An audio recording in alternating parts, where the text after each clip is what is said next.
Hello दोस्तों, आप फिर से देख रहे हैं देसी गोरास, जिसमें चार्ल्स जो एक ऑस्ट्रेलियन है और मैं मीसाक जो एक अफ़गान अमेरिकन हूँ। अपने इंडियन दोस्तों के साथ हिंदी में बातें करते हैं। हम दोनों अब आजकल इंडिया में नहीं रहते हैं। हम दोनों पहले इंडिया में रहे हैं, वहाँ पे काम किया है। अ आजकल चार्ल्स तो सिडनी ऑस्ट्रेलिया में रहता है और मैं यहाँ पे लॉस एंजेलिस अमेरिका में रहता हूँ।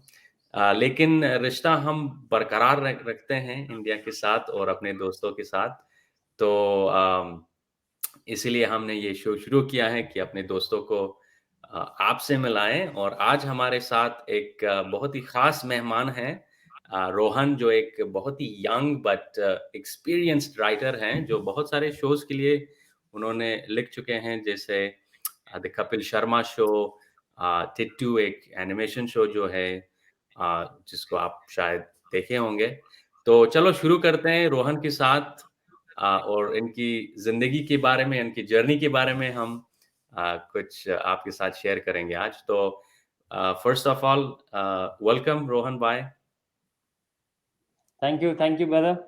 Thank you so much, बहुत Charles, for having me. Of course. तो शुरू करते हैं रोहन। आपको रिमाइंडर से ये कि हम ये हिंदी शो हैं, आप इंग्लिश में कुछ भी नहीं, एक वर्ड भी नहीं बोले। एक शब्द भी में मत बोलिए। एक ये शब्द भी ये ये मेरे लिए देखो। बहुत अच्छा हुआ। तो उस इस वार्निंग को लेके हम आगे चल पड़ते हैं। तो आप रोहन, बस आप बस अपने चाइल्डहुड के बारे में थोड़े हमको बताइए कि चाइल्डहुड आपके कहाँ पे था, आप बोर्न कहाँ पे हुए हैं और कहाँ पे पढ़े-बड़े हुए हैं? तो मैं पैदा तो खैर मुंबई में हुआ था। यहाँ पे एक जगह है सेंटा क्रूज। तो मेरे पापा यहीं पे थे, मम्मी यहीं पे थी, ऑफ कोर्स मैं यहीं पैदा हो गया। उसके बाद से शायद मैं 15-20 दिन का था, अब मुझे तो याद नहीं है, मम्मी बताती है कि हम लोग चले गए थे गुजरात, क्योंकि कुछ पापा का काम था। फिर मैं गुजरात में रहा हूँ 2-3 साल, और 3 साल का था ऑलमोस्ट, फिर मैं चला गया अपने होम टाउन यूपी, जौनपुर, अच्छा। जहाँ पे छोटा-सा गाँव है खोइरी। और वहाँ पे फिर उसके बाद से सारा एजुकेशन, सारी पढ़ाई-लिखाई और सब कुछ फिर वहीं पे हुआ है। तो ब्रॉट अप कह सकते हैं गाँव में और बोर्न मुंबई में। क्या बात है, क्या बात है! आप हाँ, चार्ल्स भाई, आप चाहें, गो अहेड। हाँ, मैं ये पूछना चाहता है कि मैंने आपका रिज़्यूमे पढ़ा है कि आपने बैचलर्स ऑफ आर्ट किया था, वो भी शायद यूपी में। आज तक आपसे मिलने से पहले हम हमेशा सोचा कोई बैचलर्स ऑफ आर्ट करके उससे क्या लाभ होगा? तो अब एक जवाब मिल गया, स्क्रिप्ट राइटर। तो थोड़ा संक्षिप्त में ये बताइए कि बैचलर्स ऑफ आर्ट कहाँ किया और स्क्रिप्ट राइटर से क्या संबंध है?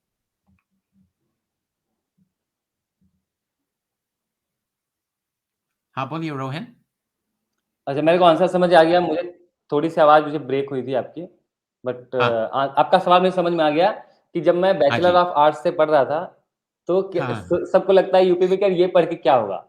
जो वो है। हाँ, तो बहुत बड़ा प्रश्न क्या है। था ना, जब मैं पढ़ने में तो मेरा ठीक था, 12th तक मैंने साइंस से पढ़ाई की थी, और तो घर की हालत ठीक नहीं थी, तो क्या होता है वहाँ पे कि आपके अगर पैसे-वैसे हैं, तो आप या तो तैयारी करने चले जाओ, इलाहाबाद, बनारस, जो यूपीएससी और इन जो कोर्सेज़ होते हैं सिविल सर्विसेज़ की, या फिर आप इंजीनियरिंग और डॉक्टरी पढ़ाई करो। तो मेरी हालत दोनों के लिए ठीक नहीं थी। तो और बस फ्रैंकली बताऊँ, मैंने बैचलर ऑफ आर्ट्स किया है, मैंने कभी क्लास अटेंड नहीं किया हुआ। तो आप मुझे कह सकते हैं मैं सिर्फ 12th तक पढ़ा हुआ हूँ। जस्ट बिकॉज़ कि एक तो ऐसा था कि डिमोटिवेटेड था कि यार क्या हो गया मेरी लाइफ में। और क्योंकि जो मेरे साथ के बच्चे थे, तो वो कोई इंजीनियरिंग कर रहा है, डॉक्टरी कर रहा है, कोई किसी आईआईटी कॉलेज में जा रहा है, और मैं अकेला था कि और जिस कॉलेज से भी मैंने किया है, तो मतलब मुझे लगता है वो दूसरा साल था, कॉलेज खुला ही था वो, तो उसमें अभी ठीक से कमरे भी नहीं बने हुए हैं। तो ऐसे कॉलेज में मैंने एडमिशन लिया था। बट हाँ, वही जैसा आपने कहा कि उस समय तो ऐसा लग रहा था क्या होगा, कि क्या हो क्या रहा है लाइफ में। बट वही जो डायलॉग है ना कि एंड में सब कुछ ठीक ही हो जाता है, और ठीक ना हो तो पिक्चर अभी बाकी है मेरे दोस्त। तो पिक्चर बाकी थी मेरी। तो ऑल वेल है अभी। वाह! बहुत बढ़िया, बहुत बढ़िया।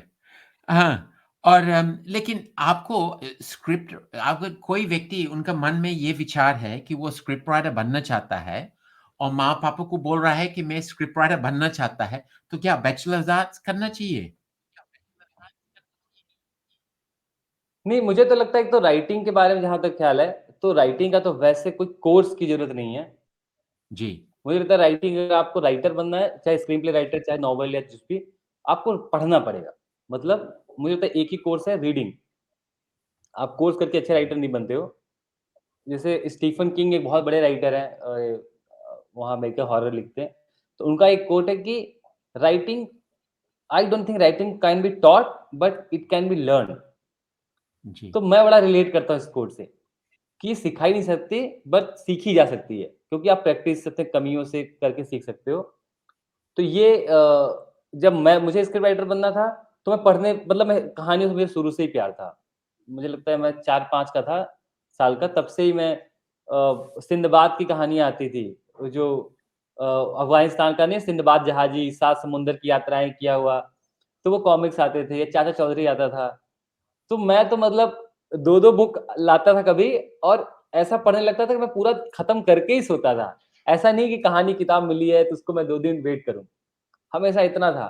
मैं 10th में था, मैं बीए में जो आस-पास के बच्चे पढ़ते थे, उनकी कहानियाँ, लिटरेचर किताबें सारी पढ़ जाता था, सारी कहानियाँ पढ़ी होती थी। तो मुझे लगता है फिर वहाँ से एक राइटिंग कहानियों को लेकर प्यार था, तो वहाँ से एक आपके अंदर जर्म आ जाता है। मतलब आस-पास एक नज़र आपकी पैदा होती है ना, कहानियाँ पढ़-पढ़ के ना आस-पास कहानियाँ देखने लगते हो, क्योंकि कहानियाँ तुम्हारे आस-पास ही हैं। मुझे लगता है कि every person is a story. आप एक कहानी हो। चार्ल्स की कहानी मैंने जब आपकी कहानी मैंने सुनी थी, तो मैं इतना फ़ैसिनेट हुआ कि मैंने कहा हाँ, मतलब कैसे पॉसिबल है ये? हाँ, आप हाँ, सोचिए ना सही बात। कितनी फ़ैसिनेटिंग स्टोरी है, वहाँ से बंदा यहाँ आता है, क्या लाइफ़ में होता है। तो हाँ मेरे जी, तुम आपके एलिमेंट्स में कहीं यूज़ करूँगा तो मुझे लगता है कि जब रीडिंग से आपकी वो नज़र पैदा होती है कि आप कहानी कह सको।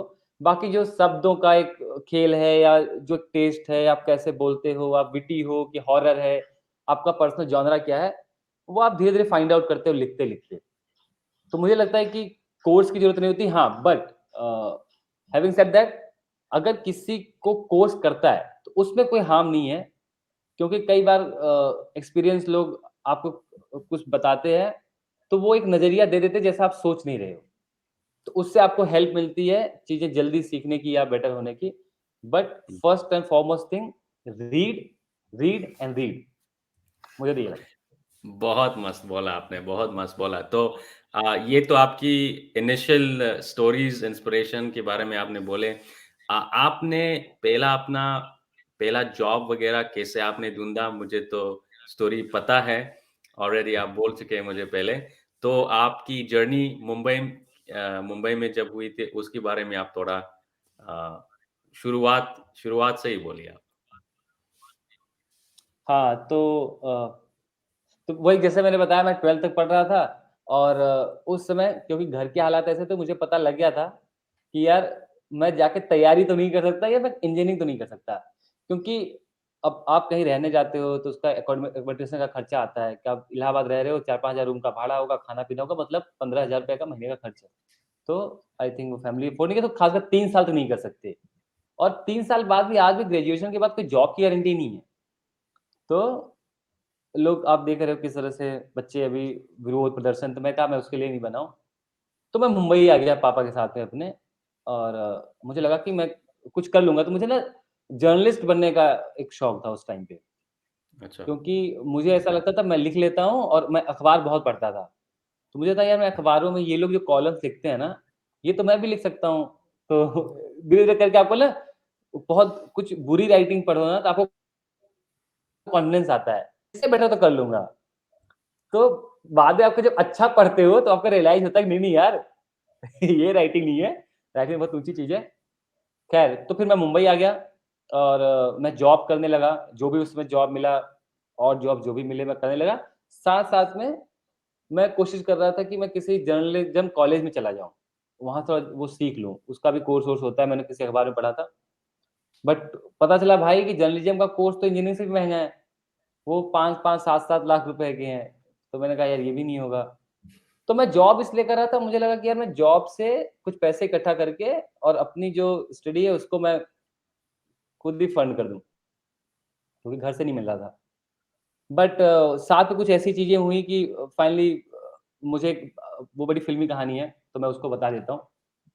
तो मैं हाँ, जॉब कर रहा बताइए। था मैं जॉब कर रहा था एक जगह सिक्योरिटी का और मैं रहता बांद्रा था। तो जिनको मुंबई का स्ट्रक्चर पता होगा कि बांद्रा एक अलग लाइन है, घाटकोपर एक अलग लाइन है। तो मैं बांद्रा से घाटकोपर जाता था सिक्योरिटी का जॉब करने। एक दिन मैं जा रहा था और जैसे फ़िल्मों में होता है ना कि बड़ी गाड़ी वाला खड़ा है और उसने साइड में बुला लिया, "ए भाई साहब इधर आओ।" तो मैं गया, मुझे लगा रास्ता-वास्ता पूछेगा। तो मैं गया वहाँ पे, मैंने कहा क्या तो उसमें थोड़ी देर बैठोगे? तो मैंने कहा ये क्या सवाल है भाई? आपका रास्ता पूछ ले कि अंदर बैठाना है। खैर मैं थोड़ा डर भी गया था कि यार ये आदमी ऐसा-ऐसा कर रहा है। फिर जब भी देखा तो अंदर कोई था नहीं, आदमी थोड़ा-सा बूढ़ा-सा था। तो मुझे लगा इसको मैं अकेला हैंडल कर सकता हूँ, तो मैं जाके बैठ गया। खैर उस अच्छा, कन्वर्सेशन में उसने मुझे बताया कि वो डायरेक्टर है और वो बताया कि उसने वो डायरेक्टर है और वो चाहता है कि मैं कुछ लिख सकता हूँ। फिर मेरे थोड़े से पैशन पूछे, राइटर्स पूछे, मैं पढ़ा तब तो था ही। तो मैं बता पाया कि हाँ, ये राइटर मैं पढ़ा हूँ, ये है। और फिर उन्होंने मुझे कहा कि आप कुछ लिखो। तो ख़ैर बाद में मुझे टर्न आउट हुआ कि कोई डायरेक्टर नहीं था, वो किसी का असिस्टेंट डायरेक्टर था और आउट ऑफ जॉब था और नॉट सो स्ट्रॉन्ग पर्सनैलिटी। मतलब मैं मैं सिक्योरिटी का जॉब करके मैं फिर भी ठीक-ठाक फ्लैट में रह रहा था, वो आदमी मेरे से बुरे फ्लैट में रह रहा था। बट जो चीज़ अच्छी हुई, तो आदमी क्या होता है ना, कोई आपको ना सपना देता है। तो उस आदमी ने हुँ, मुझे बोला यार तुम्हारे अंदर ना सलाहियत है। एजेड थे, मैंने कुछ लिखा हुआ था, सुनाया उनको। तो मुझे बोला कि थोड़े से उर्दू वाले अल्फ़ाज़ ज़्यादा इस्तेमाल करते थे। तो बोले तुम्हारे अंदर सलाहियत है, टैलेंट को सलाहियत बोलते हैं शायद उर्दू में। तो उन्होंने कहा ये है, तुम लिखो और कुछ कहानी सुनाओ। और फिर मुझे बोला कि आप एक फ़िल्म की डायरेक्टरी ले लो और उससे लोगों को कॉल करो। तो उनका थोड़ा गाइडेंस था और फिर मुझे भी लग गया चस्का। फिर मैंने वो डायरेक्टरी कैसे ली, कैसे मैं लोगों तक पहुँचा उसमें से कॉल कर के, फिर उसके आगे हाँ, कहानी है। बट शुरुआत और जो एक किसी का ट्रस्ट कि तुम कर सकते हो, वो मुझे उस बंदे से मिला। क्या बात है! वो आपको वाह! देख के उसको पता चला कि आप राइटर हो क्या? तो ये सवाल मैंने उनको कितनी बार पूछा। इवन जब मैं लिखने लगा, मैं कपिल शर्मा शो में गया, राइटर बन गया। शुरू में तो शुरू में तो मुझे लगा बंदा फ्रॉड है। फ्रैंकली मुझे लगा यार सड़क से कोई किसी को क्यों बुलाता है? जब हाँ, तक लाइफ में कुछ हुआ नहीं था, मुझे लगा ये आदमी ना कभी मेरा फ़ायदा उठाए, कभी मेरी किडनी बेचेगा ये। ऐसे मेरे से बात करता रहेगा, हाँ, कभी मुझे लेके जाएगा किसी हॉस्पिटल में और मेरी किडनी बेचेगा। बट जब मैं जेनुइनली राइटर बन गया, मैं बड़े शोज़ में लिख रहा हूँ और वो हो रहा है, तो मुझे रियलाइज़ हुआ यार आज जो भी जर्नी है, चाहे जो भी पैसा है, नाम है, जो भी कर रहा हूँ, ये उस बंदे को कैसे पता उस मोमेंट पे? तो मैंने उनको पूछा, मैंने कहा आपको कैसे पता है? तो उन्होंने बड़ा ही स्पिरिचुअल आंसर दिया।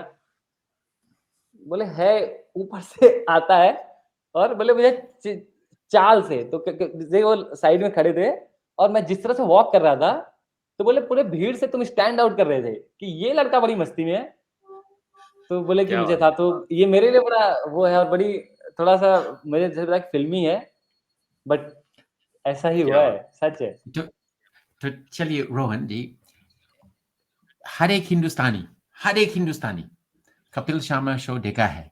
लेकिन इसमें एक कैरेक्टर है जो इतना गज़ब का है, इसको नाम बोलने से मुझे लगता है हर एक व्यक्ति मुस्कुराएगा और आपने उस व्यक्ति का स्क्रिप्ट लिखता था। तो वो था डॉक्टर मशहूर गलाटी। कितना कमाल का कैरेक्टर था कपिल शर्मा शो में। तो कृपया करके आपने मेरे समझ में कि आपने ज़्यादा पढ़ा-लिखा नहीं है। आपका पापा ऑटो ड्राइवर था। आप कहाँ से स्क्रिप्ट राइटर ये मशहूर गलाटी का कहानी और उसका स्क्रिप्ट कैसा लिख गया था? ये तो कमाल का चीज़ है। वो थोड़ा-सा इसके बताइए। जी, तो क्या होता है जैसे मैंने आपको कहा ना कि जो राइटिंग है वो तो है तो आस-पास की कहानियाँ ही। हाँ, उसका हाँ, हाँ, अपना हाँ। वर्ज़न हम बनाते हैं। तो जब भी मैंने जब पहला शो उनका जॉइन किया था the comedy night with Kapil, जो कलर्स चैनल पे आता था, हाँ, तो हाँ। उसके कैरेक्टर्स तो बने हुए थे और मैं जाकर उनमें लिखने लगा था। तो मैं कपिल के गैग्स, स्टैंड अप और ये सब लिखता था। तो जब उनका शिफ्ट हुआ, वो लोग उन्होंने द कपिल शर्मा शो चालू किया, तो क्या होता कि आप दूसरे चैनल के कैरेक्टर्स आप यूज़ नहीं कर सकते। तो इनको नए कैरेक्टर्स बनाने थे कि यार नए हाँ, कैरेक्टर्स हाँ, कुछ चाहिए। और बीच में एक महीने का गैप हुआ था, तो मैं घर होके आया था अरे गाँव में। तो क्या होता गाँव की यादें तो हैं ही, है तो पूरा साल गाँव में, पूरी ज़िंदगी गाँव में निकाली थी। तो इस कैरेक्टर का आइडिया आया कि जो लोग डिस्कस कर रहे थे गुत्थी, वहाँ पे गुत्थी पलक बहुत पॉपुलर थे। तो यहाँ पे ऐसा हुआ कि क्या करें? तो मैंने गाँव में ना ऑब्ज़र्व किया था कि क्या होता है आजकल गाँव में, तो टीचर्स जो नई बहुएँ आती हैं, उसमें कुछ टीचर्स होती हैं। बट अब बहू को पढ़ाने भी जाना है, लेकिन अकेले भी नहीं जाने देना है, शर्म भी आती है। तो घर में क्या होता है, कोई ना उसकी ननद होगी या कोई साथ में होगा, बच्चे को भेजेंगे स्कूल छोड़ने के लिए। तो वहाँ से मैंने बोला कि एक ननद और भौजाई की जोड़ी बना सकते हैं, कि वो वहाँ से निकलते हैं गली से मोहल्ले से, और जो भी सेलिब्रिटी बीच में बैठा होता है, उसके अराउंड हम लोग फिर वहाँ पे थोड़ी-सी बातचीत कर लेंगे, जहाँ कपिल का इंटरव्यू होता था। तो आइडिया अरे वो क्लिक हुआ, और बाकी फिर उसके बाद से क्योंकि लैंग्वेज हमारी है, तो जो गाँव के जितने भी रस्म होते हैं, जैसे हमारे गाँव में कजरी होती है, सावन में लड़कियाँ हुँ, गाती हैं, तो उसका इस्तेमाल करना, या जो वहाँ के डायलेक्ट है, ये है।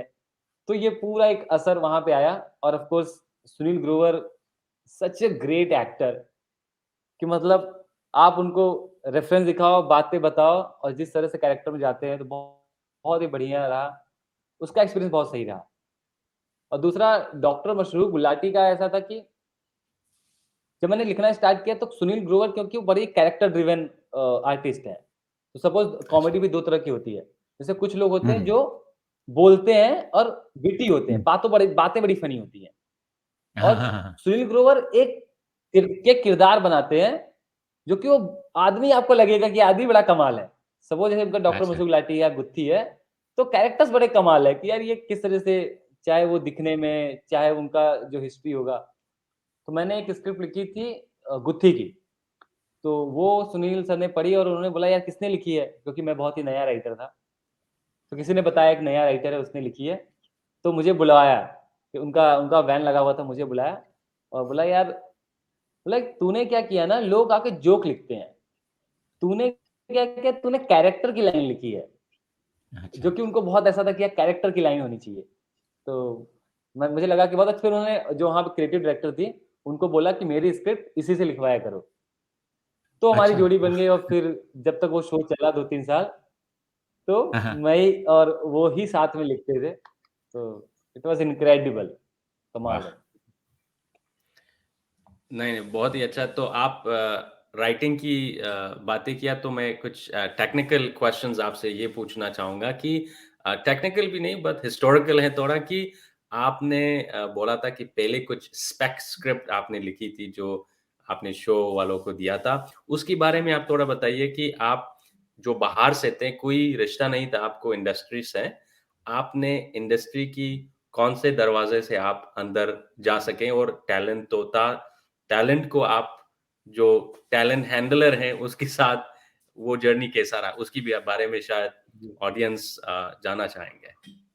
जी, जैसे मैंने बताया कि जब भी मैं मुंबई आ गया और सब जॉब वॉब के बाद भी बंदे वो मुझे मिले सड़क पे, तो मुझे फ़िल्म डायरेक्टरी एक होती है जिसमें फ़िल्म से जुड़े लोगों के कॉन्टैक्ट्स होते हैं, उनके ऑफ़िसेज़ के नंबर या एड्रेसेस, ये सब होता है।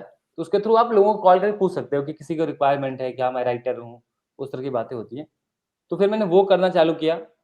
ऑफ़ कोर्स वो डिक्शनरी लेने में मुझे बहुत टाइम लगा, बट एक बार मेरे पास आ गई वो डायरेक्टरी, फिर मैंने कॉल करना चालू किया, तो पहले एक राइटर है राजेश बेरी, वो टीवी सीरियल के बहुत बड़े राइटर हैं। तो उनके साथ में उन्होंने मुझे बुलाया सिलसिले में, उनको कुछ ज़रूरत थी और उनके साथ में थोड़ा-सा बहुत लिखने लगा। उनके ऑफ़िस में जाता था, बैठता था।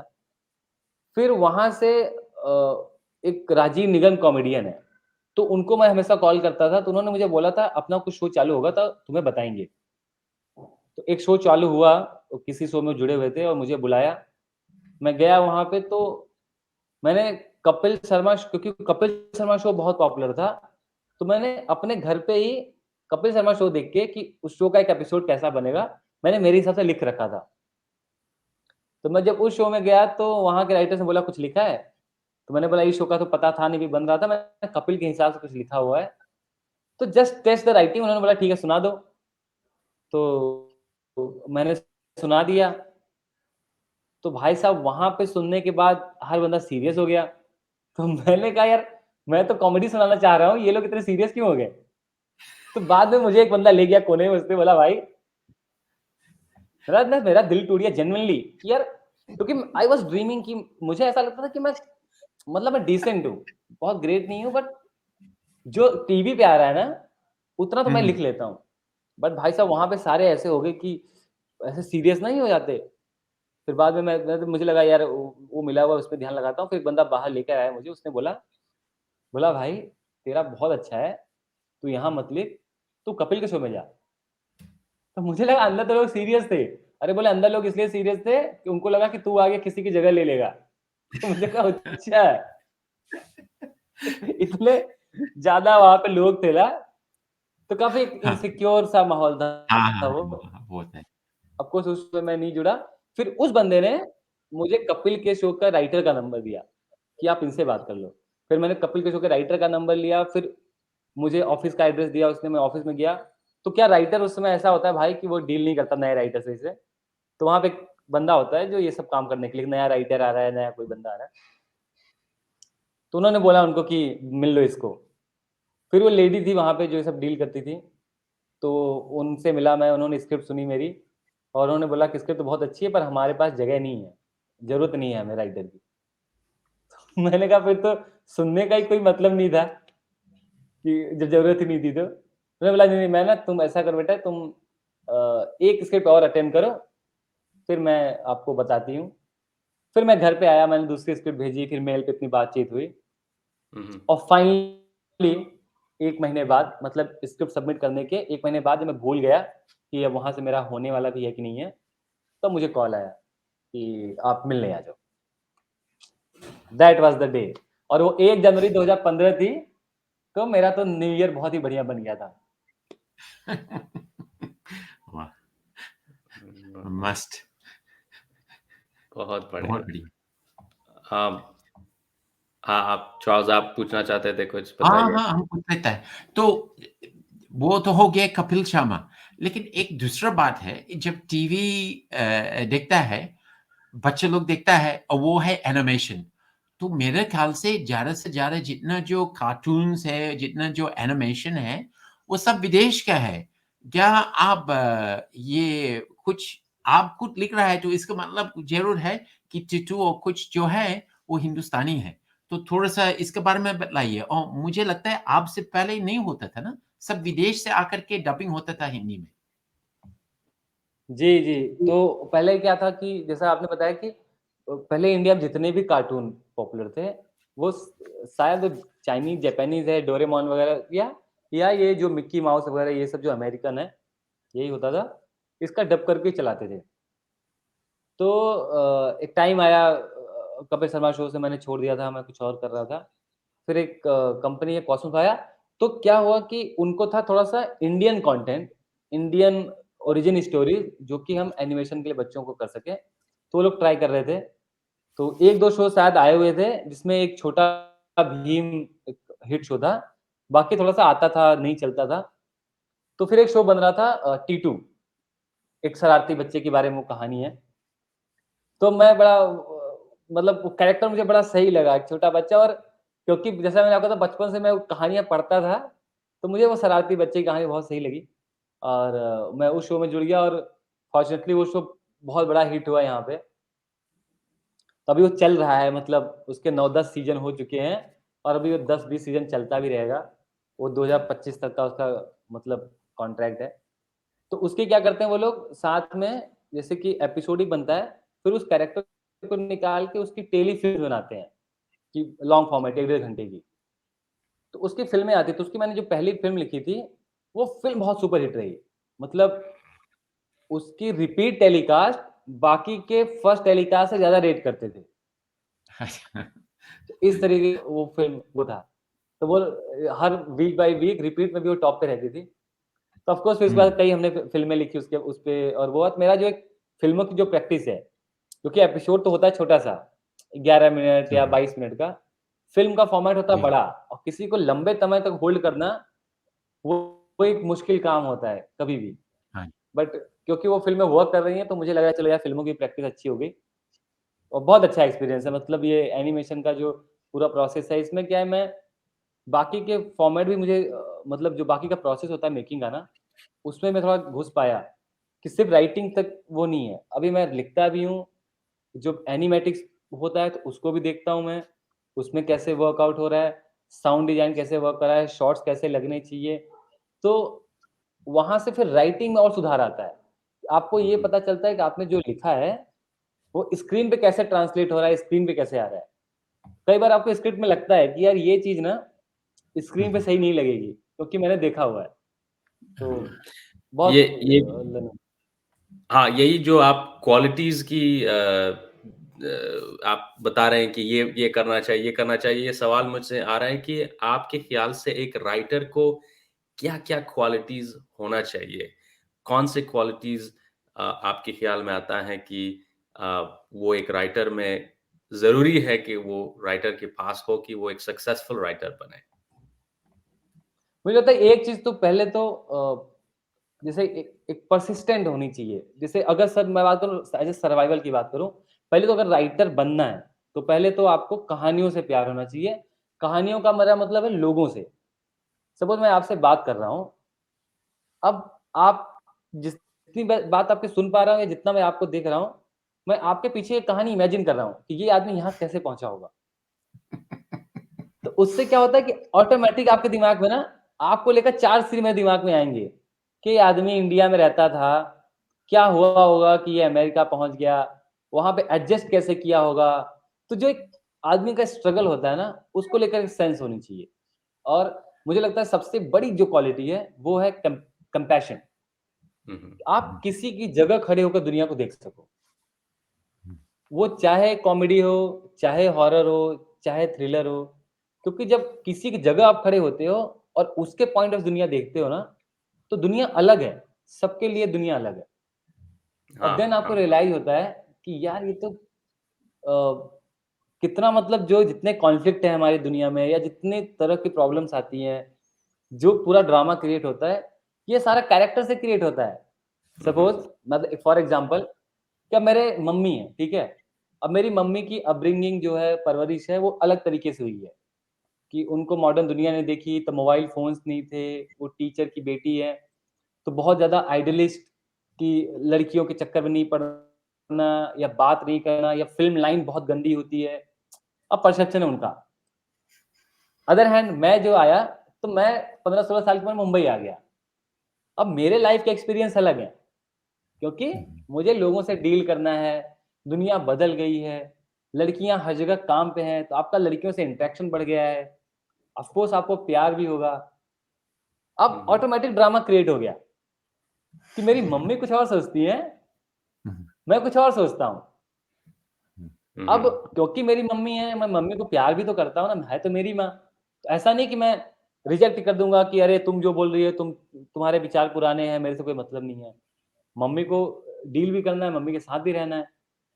तो जो एक कॉन्फ्लिक्ट क्रिएट होता है मेरे अंदर और एक कॉन्फ्लिक्ट मम्मी के अंदर, यही पूरा ड्रामा है कि भाई कैसा चल रहा है। और कई बार सिचुएशन कॉमिक भी हो जाएगी, कि मैं मम्मी को छुपाने के लिए क्या-क्या ट्राई कर रहा हूँ और मैं कैसे फँसता जा रहा हूँ, तो उससे कॉमिक है।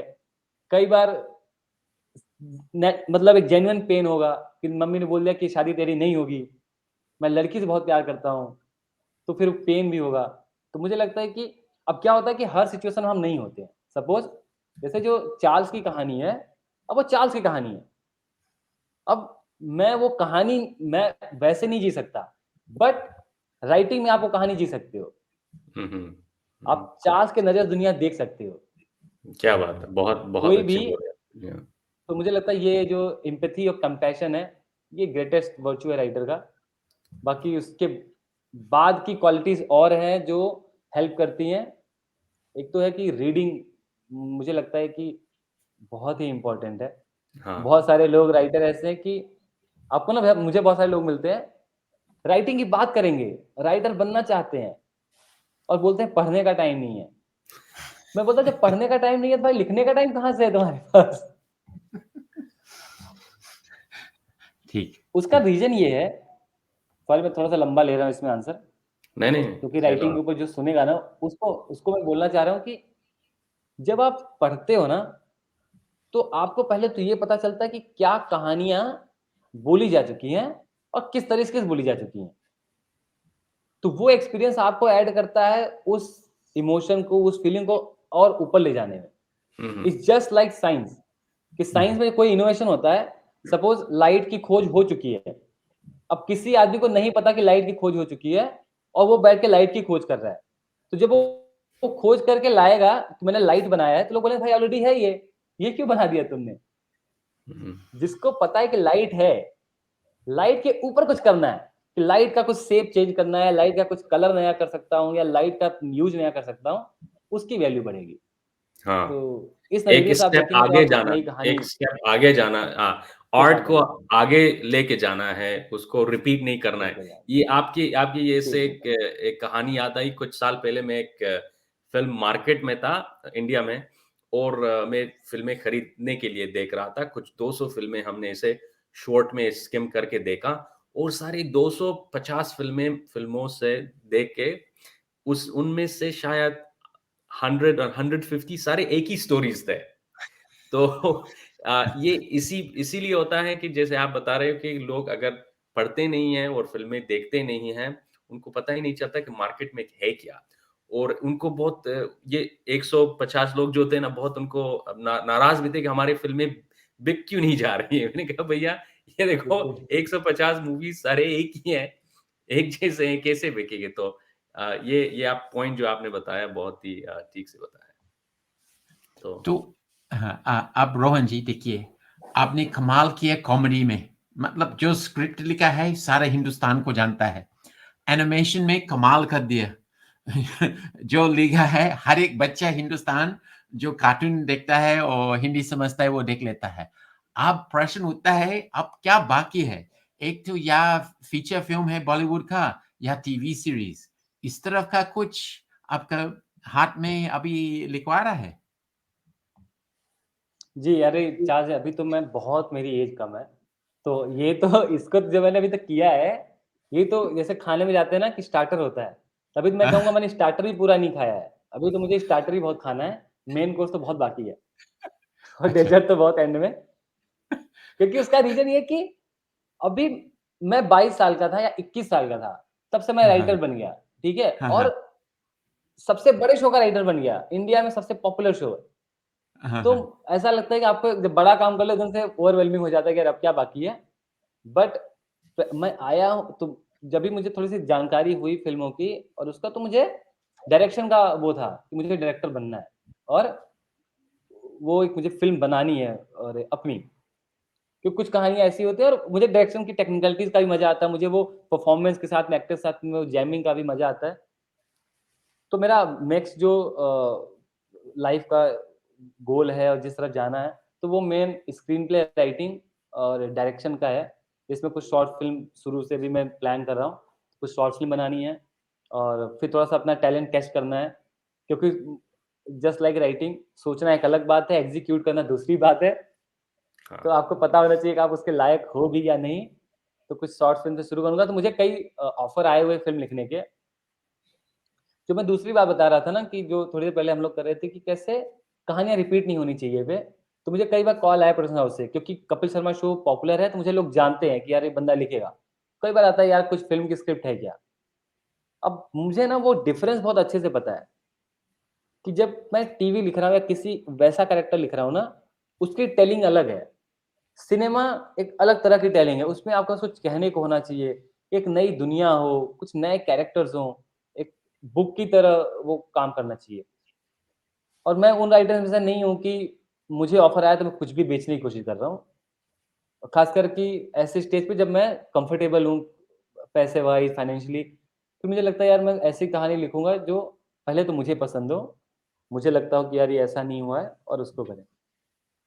तो ऑफ़ कोर्स मैंने काफ़ी रीडिंग और काफ़ी अंडरस्टैंडिंग से अब वो कहानियाँ मैं लिख रहा हूँ, जिसमें नए कैरेक्टर्स और वो चीज़ें हैं। तो अगला गोल यही है कि स्क्रीन प्लेज़ लिखें, फ़िल्में बनाएँ और वो किसी फ़ॉर्मेट में हो। ऑफ़ कोर्स अगर जैसे अभी ओटीटी का बहुत है तो हम लोग उस फ़ॉर्मेट में भी कहानियाँ कि जो कई एपिसोड में चल सकें, तो उस तरह की कहानियाँ प्लान कर रहा हूँ। बट अभी मेरी बहुत शुरुआत है, अभी ये सवाल तो मेरे से बनता नहीं आगे का क्या प्लान है, क्योंकि अभी तो बहुत ज़्यादा बाकी है। अभी बहुत तो बढ़िया। फ्रैंकली मैंने ज़्यादा कुछ किया भी नहीं है। मतलब मैं बताऊँ कभी 5-6 साल पूरी राइटिंग है मेरी। ऑफ कोर्स उसमें मैं लकी रहा कि 2 शो बड़े हिट हो गए। बट इतना तो लोग यहाँ पे इंटर्न रह जाते हैं। राइटिंग में 6-6 7-7 अच्छा। साल लोग इंटर्न है किसी के पास। हाँ, हाँ, हाँ, हाँ, हाँ, सही है। नहीं, ये बहुत लक की बहुत ही अच्छी पहचान है आपसे। आप बहुत जानते हैं कि कौन-सी जगह पे आपकी लकी हैं और ये सफ़र कितना लंबा है, ये जान के देख के आप बता रहे हैं तो बहुत खुशी हो रही है। चार्ल्स आप पूछ रहे थे? नहीं बस हमको लगता है ये छोटे-सा इंटरव्यू को रिलीज़ होने के बाद काफ़ी लोग आपके बारे में जानेंगे क्योंकि हमको बड़ा आश्चर्य लगता है, हम भी जब भी कोई फ़िल्म बनता है, कोई टीवी सीरियल बनता है या कोई कॉमेडी बनता है, कौन जानता है कि पीछे में कौन काम किया है? हाँ, मैंने सुरागनी में खाली एक बार काम किया, लेकिन डायरेक्टर इतना मेहनत किया, इतना काम किया उस एपिसोड का और मेरा नौटंकी के साथ का, वो सबसे बड़ा हिट था। लेकिन वो डायरेक्टर के साथ जब मैं घूमता था बॉम्बे में, लोग हमको पहचानता था, उसको पहचानता नहीं था। खाली बड़ा-बड़ा एक्टर उसको पहचान लेता था। तो ठीक है, वो आपके जी, लिए एक हो सकता है कुछ दरवाज़े खुल जाएगा और हमको पूरा विश्वास है, जो दोनों अभी जो काम किया है इतना कमाल किया है और उम्र कम है आपका तो हो जाएगा। और मैं तो बहुत सारे आजकल क्योंकि विदेशों में लॉकडाउन होता है, नेटफ्लिक्स, अमेज़न प्राइम ये सब देखता है, तो हिस्टोरिकल टीवी सीरीज़ जिसमें इसमें बहुत सारा एक्शन होता है और सुंदर कहानी, वो हिंदुस्तान का हाँ, हो जाएगा, आपके जैसे लिखवा कर के बनाएगा तो कितना अच्छा बात है। क्योंकि प्रश्न एक उठ जाता है ना कि मैं बहुत सारे हिंदुस्तानी बच्चे से संपर्क में रहता है, बातचीत करता है और सबका शौक विदेशों में है और हम चाहते हैं कि हिंदुस्तान के बारे में, उसकी संस्कृति के बारे में थोड़ा जागरूक होगा और मेरे ख्याल से रोहन जी इसमें आप थोड़ा-सा अच्छा काम करेगा आगे में, वो तो पक्का है। तो ठीक है, बहुत बढ़िया है बहुत-बहुत धन्यवाद। आपको और कुछ पूछना है मिसाल जी? हाँ, एंड में एक टेक्निकल क्वेश्चन इनसे हाँ जी, पूछना था कुछ ये और कीजिए। ये था कि जो लोग देख रहे हैं, जो राइटर बनना चाहते हैं, आपने 2-3 चीज़ों में आपने छोटा-सा उसके बारे में बोला है। तो थोड़ा उसके बारे में थोड़ा और बोलेंगे, अगर आप को कुछ और ऐड करना है स्किल्स के बारे में। पहले तो पैशन क्वालिटेटिव स्किल्स के बारे में हमने बताया कि पैशन हो, डिटर्मिनेशन हो।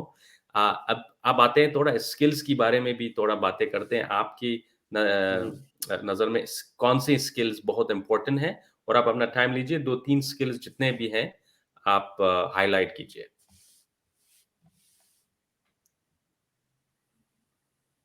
तो 2 चीज़ें मुझे लगती है इसमें 2 पहलू पे मैं बात करूँगा। एक तो कैसे जो लोग इंडस्ट्री में जॉइन करना चाहते हैं और जिनको रास्ता नहीं पता होता, ये बड़े सवाल आते हैं कि सर कॉन्टैक्ट किसको करें? तो जैसा कि मैंने अपनी कहानी में भी बताया और एक तो बेस्ट तरीका है कि आप एक फ़िल्म डायरेक्टरी आती है यहाँ पे आप उसको सर्च करेंगे मिल जाएगी। उस डायरेक्टरी को खरीदें 500-600 की आती है शायद अभी बढ़ गया हो। उसमें बहुत सारे राइटर्स, एक्टर्स के नंबर होते हैं। उसमें आपको कॉल करते रहना है, ऑफ़िसेज़ के एड्रेस होते हैं, उनको विज़िट करना है और जितने हो सके कॉन्टैक्ट्स बनाने हैं, ताकि लोग आपको जानें कि आप एक्ज़िस्ट करते हो और दिल नहीं दुखाना कि यार उस बंदे ने कॉल उठाया नहीं या वो बिज़ी हो गया, ऐसा होता है। क्योंकि पहले मैं उस साइड था, तो मुझे लगता था यार लोग रिप्लाई नहीं करते। अभी मैं इस साइड हूँ कि मुझे नए राइटर से कॉल आते हैं, तो मुझे पता चला कि लोग रिप्लाई क्यों नहीं करते हैं। सपोज़ आज का टाइम ऐसा है कि मैं बहुत सारे राइटर्स का आता है और I try to reply everyone but मैं नहीं कर पाता।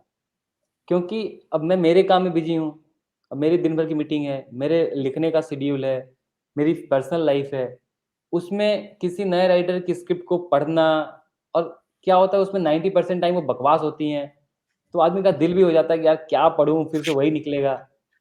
तो उसमें क्या करना है कि एक राइटर को लगातार अपना काम जितना हो सके छोटा काम भेजना है, कॉन्टैक्ट करना है, रिमाइंड कराना है और कोशिश करना है कि वो बंदा एक बार बोल दे कि मिल ले। क्योंकि यहाँ हर आदमी मिलता है आपको, टाइम नहीं है बस, ऐसा नहीं कोई मिलना नहीं चाहता। हर आदमी नए आदमी से मिलना चाहता है, नया टैलेंट चाहता है, नई कुछ राइटिंग चाहता है। तो एक तो ये पार्ट आप क्लियर रखो कि यहाँ पे इंडस्ट्री में कोई आपको बाहर करने के लिए नहीं बैठा। बस ये है कि लोग आपका वेट भी नहीं कर रहे, तो कोशिश आपको ही करनी है। आप आएँगे, कोशिश करेंगे, लोग आपको वेलकम करेंगे, ठीक है? ये मेरा एक्सपीरियंस है और मैं ऐसे नहीं कि सिर्फ़ बोलने के लिए बोल रहा हूँ, क्योंकि जिस तरह से मैं बताया मेरी जर्नी है, मेरे पापा ऑटो चलाते थे और मैं इतना बड़ा शो लिख रहा हूँ, तो सिर्फ़ मेरे बस का नहीं है, बहुत लोगों ने हेल्प की होगी और लोग हेल्प करते हैं। दूसरा पार्ट है राइटिंग का, कि क्या लिखें, कैसे लिखें और कैसे वहाँ क्या सबमिट करें। हुँ, हुँ। तो मुझे लगता है कि उसके लिए आप शोज़ देखो। जैसे सपोज़ जिस तरह की राइटिंग आप करना चाहते हो, आपको टीवी जॉइन करना है, तो आप टीवी के शोज़ देखो कि किस तरह के शोज़ आपको पसंद है, किस तरह का ड्रामा है और किस तरह के शो चलते हैं। एक तो पसंद आपकी और खतरनाक हो सकती है, जैसे सपोज़ आपको पसंद है गेम ऑफ थ्रोन्स, बट आपको ये भी देखना है कि इंडियन मार्केट में क्या बन सकता है। आप गेम ऑफ थ्रोन्स लिख के लाएँगे तो कोई बनाएगा नहीं, फर्स्ट हैंड राइटर से। तो प्रैक्टिकल बात ये है कि आप देखो शोज़ कि क्या हो रहा है और कोशिश करो कि उसकी एक अपनी स्क्रिप्ट लिखो। जिसको स्पेक स्क्रिप्ट बोलते हैं टेक्निकल टर्म में, आप वो स्क्रिप्ट लिखो और चाहे वो कॉमेडी की हो। सपोज़ आप कपिल शर्मा के लिए लिखना चाहते हो, तो कपिल का शो तो आपने देखा ही है। उसके फॉर्मेट को ऑब्ज़र्व करो कि यार कपिल कैसे आता है, क्या बात करता है, ये है और उसका एक अपना वर्ज़न लिखो आप, कॉमिक की। कपिल ऐसा आता है, ये ऐसे बोलता है, फिर ये बंदा आएगा, ऐसा करेगा और उस स्क्रिप्ट को फाइन करते रहो। लिखते वक़्त ये ध्यान रखो कि आपको ये नहीं कि जो टीवी पे आ रहा है मैं वही लिख दूँ, क्योंकि जो टीवी पे आ रहा है आप वही लिख दोगे तो ऑलरेडी लिखा जा रहा है, तो आपकी ज़रूरत नहीं है। आप हुँ, हुँ। उसमें अपना क्या टेक दे रहे हो, आपका एक्सपीरियंस। जैसे मेरा स्ट्रगल का एक्सपीरियंस था, तो डॉक्टर मसूद गुलाटी में बहुत काम आता था वो, कि कैसे हम लोग अपना जुगाड़ करते थे। सपोज़ मैं आपको बहुत एम्बैरेसिंग किस्सा बताता हूँ, जस्ट फॉर एक्सपीरियंस कि कैसे राइटिंग में हेल्प करती चीज़ें। तो यहाँ पे जब मुंबई में था ना, तो यहाँ पे तो जिस घर में मैं रहता था तो टॉयलेट नहीं था वहाँ पे। तो टॉयलेट के लिए पब्लिक टॉयलेट्स में जाना पड़ता था और वो बहुत गंदे होते हैं। तो आप मतलब वो हो जाएगा। तो मैंने क्या उसका निकाला था बाईपास, मैं मॉल्स में जाता था। मैं पब्लिक टॉयलेट्स में जाता ही नहीं था। तो मॉल्स तो फ्री हैं, आप जाते थे और वहाँ पे सब कुछ क्लीन है और आ जाते थे। अब वहाँ का सिक्योरिटी गार्ड मुझे पहचानने लगा था, ये बंदा रोज़ मॉल आता है शॉपिंग करने। अब उसको नहीं पता कि मैं शॉपिंग करने नहीं आ रहा। बाद में मैंने ये जोक में कन्वर्ट बाद में मैंने जोक में अच्छा। कन्वर्ट करके और एपिसोड में हाँ, डाला। हाँ, हाँ। और मैं बता रहा हाँ, हूँ, हाँ। आई वाज़ सरप्राइज़्ड, इतना बड़ा लाफ्टर था, जबकि मुझे मेरे हिसाब से जोक बहुत बड़ा नहीं था, लाफ्टर बहुत बड़ा था। तो मुझे लगा कि जब आप सच या कोई बात जब सच होती है, आपका ट्रुथ होता है ना, एक्सपीरियंस होता है ना, वो ऑडियंस को रेज़ोनेट बहुत करती है, कि हाँ यार, बात तो सही कह रहा है या ये दिमाग है। हुँ, हुँ। तो जब आप स्क्रिप्ट लिखो, कोशिश करो कि आपका एक्सपीरियंस कॉलेज का हो, ज़रूरी नहीं कि आपका एक्सपीरियंस मेरा हो, बट कॉलेज का एक्सपीरियंस हो, घर का एक्सपीरियंस हो, आपके घर में झगड़े कैसे होते हैं, आपका टीचर कैसे हैं, तो लोगों को ऑब्ज़र्व करो और उसको डालने की कोशिश करो, तो लोगों को बड़ा पसंद आता है। तो एक ये है राइटिंग का और ऑफ़ कोर्स अगर आप सीरियल लिखना चाहते हो, तो उसको ऑब्ज़र्व करो किस तरह का ड्रामा चल रहा है, उसको लिखो और अगर सीरियस राइटिंग करनी है, सपोज़ फ़िल्में लिखनी है और वो लिखना है, तो मुझे लगता है कि स्क्रीन प्लेज़ आपको पढ़ने चालू कर देने चाहिए। हुँ, हुँ। आजकल तो ऑनलाइन सब पड़े क्योंकि हुए हैं, बहुत सारे स्क्रिप्ट्स बहुत फ्री में ज़्यादा भी है। डाउनलोड भी हो सकता है। हाँ। एग्ज़ैक्टली लोग ना फ़ोन करके पूछते हैं, अभी तो बड़ा स्टूपिड क्वेश्चन लगता है वो, कि सर फॉर्मेट कैसे लिखें? फॉर्मेट तो सारा कुछ ऑनलाइन अवेलेबल है। इवन यूट्यूब पे फ्री में राइटिंग से रिलेटेड इतना कंटेंट है कि मतलब फुल मास्टर क्लासेस हैं, वो भी बड़े राइटर्स के, जो कि अच्छा। मतलब 200 नॉ 60-70 नॉवेल्स लिख चुके हैं, उनके जितने भी राइटिंग सीक्रेट्स हैं और राइटिंग के ज़्यादा नहीं, कुछ 10-12 पॉइंट ही हैं, जो कि जानने ज़रूरी हैं। हुँ, हुँ। हम जी। लोग मतलब एक अलग मास्टर क्लास हो सकता है, उसपे बात करना, बट हाँ, कि वही उतना ही जानना है। तो वो आप कहीं भी सर्च कर सकते हो और दूसरा ये कि डेली लिखना है। मतलब लिख लिख के आपको पता चलेगा कि आप कितने बुरे और अच्छे हो।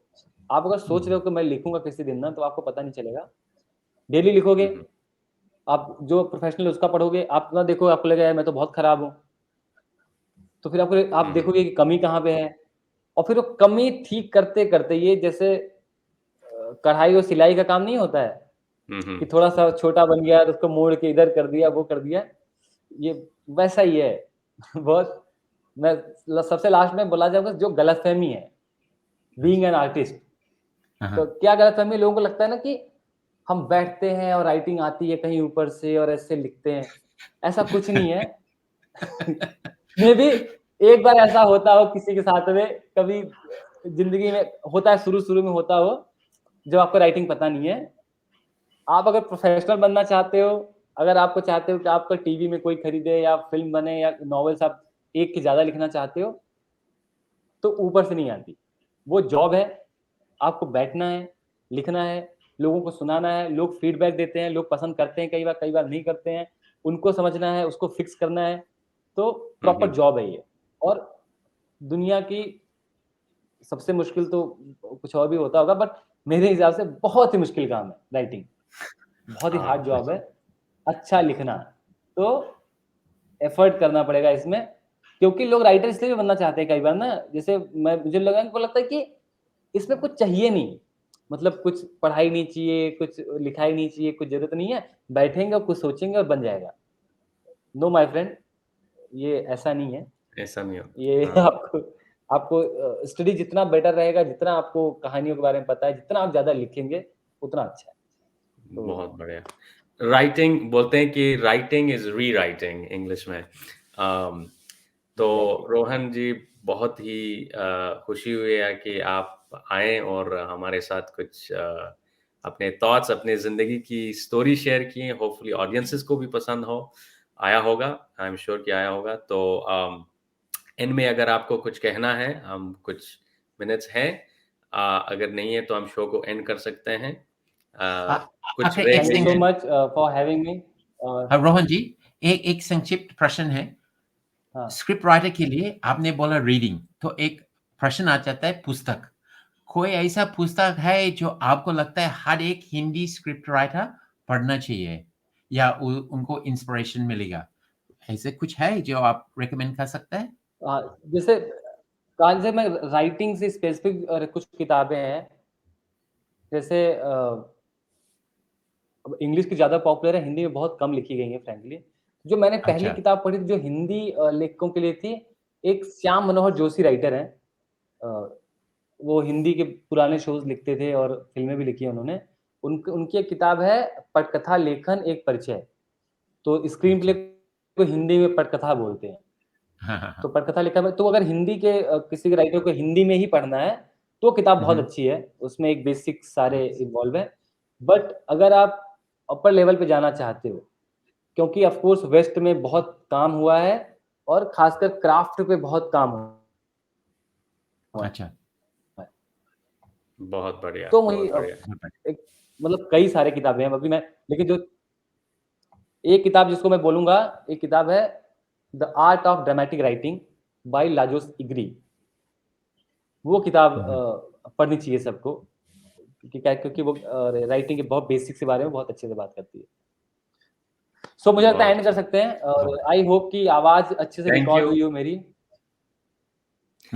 बहुत अच्छा सा रिकॉर्ड हुआ है रोहन, थैंक यू। ये हमारा सेकंड ट्राई है ऑडियंसेस के लिए। दूसरी बार तो कोशिश कर रहा है कि हो जाएगा, दिखता है। धन्यवाद। लेकिन वाह! बहुत इस बार बहुत कनेक्शन भी बहुत अच्छा है, आवाज़ भी बहुत अच्छा है, वो सब कुछ अच्छा है। Thank you Rohan once again. And audiences अगर आपको ये एपिसोड अच्छा लगा होगा तो आप दूसरे एपिसोड्स भी देखिए और सब्सक्राइब और लाइक सब कुछ भी कर लीजिए और हम आपके लिए और शोज़ बनाएँगे और अच्छे और इंटरेस्टिंग लोगों से मिलवाएँगे। Thank you so much and have a good day. धन्यवाद रोहन। थैंक ओके, धन्यवाद, नमस्ते। धन्यवाद। Thank you, thank you. Thank you so much.